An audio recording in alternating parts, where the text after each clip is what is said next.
Assalomu alaykum ustakalar, yaxshimisizlar? Ishlayapsizlarmi charcham? Ustakalar, men Jamshid akam Namanganda obyektim tugatdik.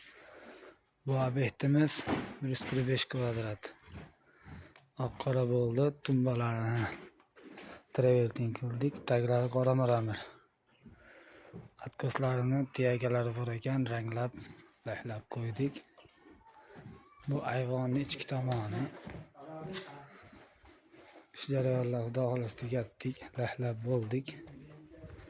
Mehr ko'zda dilxiralik bo'lmasin, foydadan albatta sifat ustun. Xizmatlar bo'yicha 91 kod bilan 161 05 80 rakamlarga murojaat qila olasizlar. 24 ga 7 aloqadamiz. Regellarni qora mramor bilan o'raverdik. Mustahkamliklari ham xudo xohlasa o'ta go'zal.